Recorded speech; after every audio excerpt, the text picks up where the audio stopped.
In just 6 days, Trump and Xi face off in South Korea, and Beijing just pulled its biggest power move yet.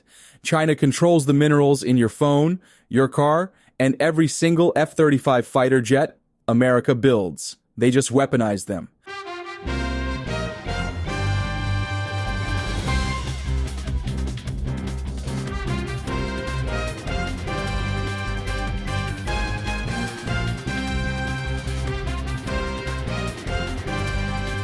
Here's what just happened, and why it matters to every single American watching this. China dropped a bombshell. Beijing announced the most aggressive rare earth export restrictions we've ever seen. They're now controlling 12 out of 17 rare earth elements, the minerals that power everything from your smartphone to our most advanced weapon systems. And here's the kicker. These restrictions specifically target foreign militaries. That means us. Let me be crystal clear about what rare earths are. These aren't just rocks in the ground. They're the lifeblood of modern technology. We're talking about the magnets inside F-35 fighter jets, Virginia-class submarines, Tomahawk cruise missiles, and Predator drones. Without these minerals, our defense industry grinds to a halt. And right now, America imports 70% of our rare earths from China. Think about that for a second. The country we're in a trade war with controls the materials we need to build our weapons. But it gets worse. These new restrictions don't just cover raw materials. China's now requiring licenses to export any product containing even 0.1% of Chinese processed rare earths. That's right, 1/10 of 1%. They've basically extended their reach to semiconductors, electric vehicle batteries, and advanced manufacturing equipment worldwide. This is the foreign direct product rule, the same weapon we've used against China for years, now turned back on us. The timing? Absolutely calculated. On October 24th, that's today, the White House confirmed Trump will meet Xi Jinping on October 30th in South Korea, just 6 days from now. This is their first face-to-face meeting since 2019, and Beijing just handed itself the ultimate negotiating chip. Now, Trump didn't take this lying down. On October 10th, he threatened to slap a 100% tariff on all Chinese goods starting November 1st. That's on top of the existing 30% tariff already in place. Do the math, we're talking about a potential 130% total tariff. Trump also threatened export controls on any and all critical software going to China. But here's the uncomfortable truth. China knows it has leverage. Treasury Secretary Scott Bessent called China's move, pointing a bazooka at the supply chains and the industrial base of the entire free world. And he's not exaggerating. Let me paint you a picture of what this means for America. First, our defense industry. The Center for Strategic and International Studies confirmed that rare earths are essential for F-35 production, Columbia-class submarines, radar systems, and precision-guided munitions. Without guaranteed access, our military readiness is compromised. China's restrictions take full effect on December 1st. Companies linked to foreign militaries, that includes American defense contractors, will be automatically denied export licenses. What's the Pentagon doing about it? In July, they struck an unprecedented deal with MP Materials, America's largest rare earth miner. The government took an equity stake, established price floors, and locked in an offtake agreement.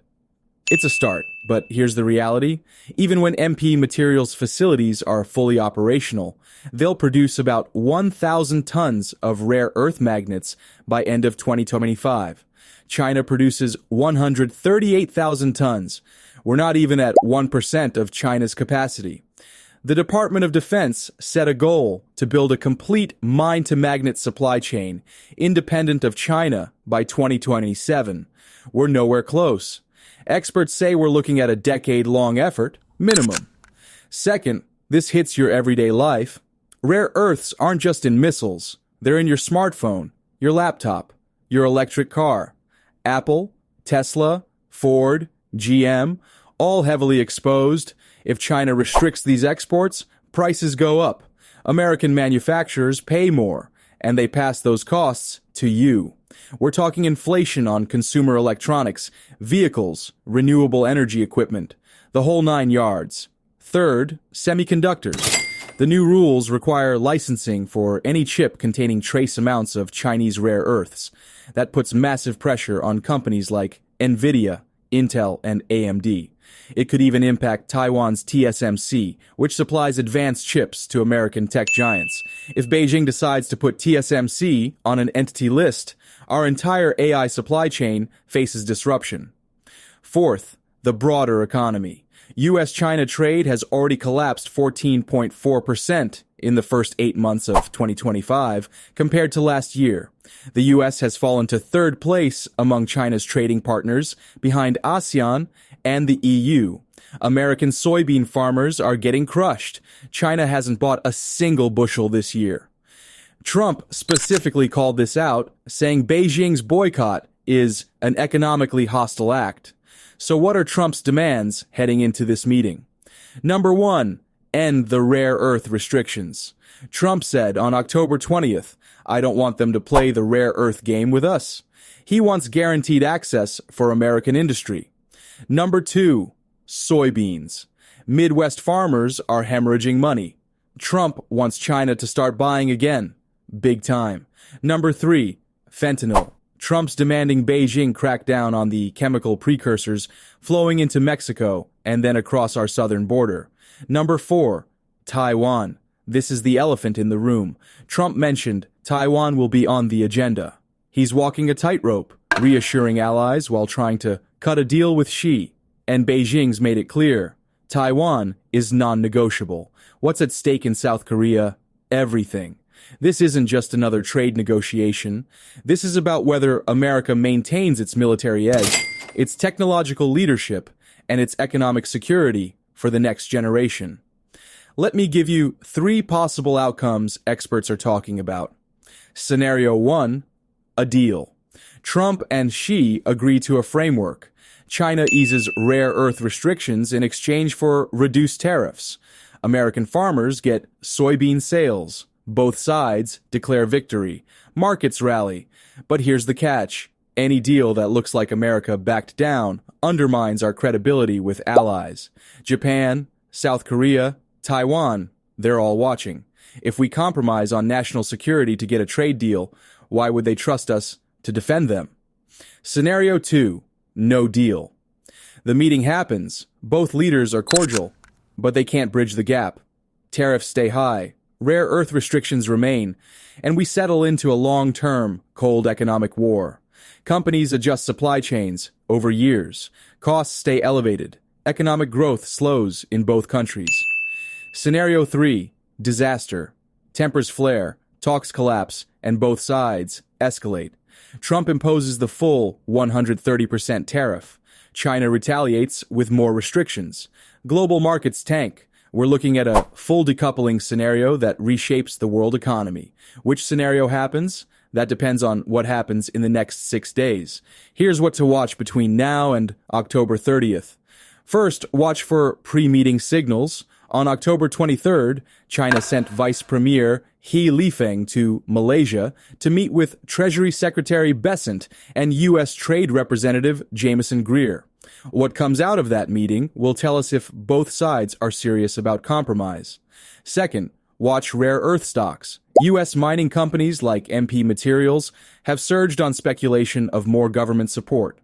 If you see continued rallies, investors think America's getting serious about breaking dependence on China. Third, watch Trump's rhetoric. If he softens his tone before the meeting, that signals he's angling for a deal. If he doubles down on threats, he's preparing to walk away. Fourth, watch the markets. Soybean futures jumped after Trump said he expects a deal. If commodity prices keep rising, traders believe progress is coming. If they drop, expect tension. Fifth, watch our allies. Trump's visiting Malaysia, Japan, and South Korea before meeting Xi. What he says to those leaders matters. Are we building a coalition to counter China? Or are we going it alone? Now here's where opinions split, and I want your take in the comments. Some analysts say Trump should hold firm. National security cannot be bargained away for soybean sales.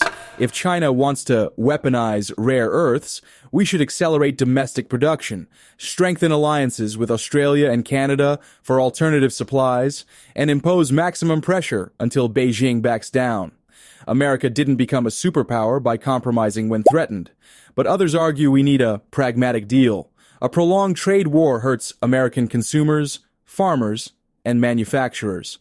Inflation's already a problem. Do we really want to make it worse with 130% tariffs? Better to lock in guaranteed rare earth access, get soybean sales flowing again, and live to fight another day. Perfect shouldn't be the enemy of good. I'll tell you where I stand. America's national security is not negotiable. Period. We cannot allow China to have a chokehold on the materials we need to defend ourselves. That said, we also can't ignore reality. We're a decade away from rare earth independence. In the meantime, we need access. So here's my take. Trump should secure guaranteed rare earth licenses for defense contractors while using every tool we have to accelerate domestic production. That means Defense Production Act funding, tax incentives for mining and processing, and strategic partnerships with allied nations. On trade, we can make compromises on agricultural purchases and lower some tariffs, but only if China reciprocates with structural reforms. We should never sacrifice long-term strategic advantage for short-term economic gains. But we also should and drive our economy off a cliff with unsustainable tariff levels when smarter options exist. This meeting in South Korea will define U.S.-China relations for years to come. It'll impact your job, your cost of living, and America's position in the world. Trump needs to walk in with eyes wide open. Xi thinks he has the upper hand. Beijing believes they proved in April that rare earth restrictions force America to negotiate. They think Trump will fold. Here's my question to you. Should Trump compromise to get a deal or hold the line no matter what? Comment yes if you think we need to stand firm on national security, even if it hurts economically. Comment no if you think we should prioritize a pragmatic deal that helps farmers and consumers. And tell me why. I want to hear your reasoning. One more thing. If you found this breakdown valuable, hit that like button and subscribe. We're covering every major development in the Trump-Xi showdown, and you don't want to miss what happens next. Turn on notifications so you catch our analysis the moment news breaks. The next 6 days will be critical. China's made its move with rare earths. Trump's threatened massive tariffs.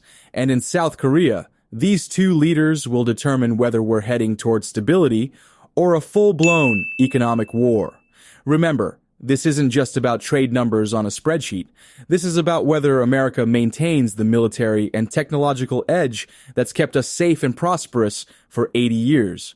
China's playing the long game. The question is, will we? I'll be tracking every development and bringing you updates. This is the most important geopolitical moment of 2025, and we're living through it in real time. Stay informed, stay engaged, and let's make sure America comes out of this stronger than ever. I'm Politics Tribune, and I'll see you in the next one. If you enjoyed the video, hit the subscribe button and turn on notifications so you don't miss any new videos.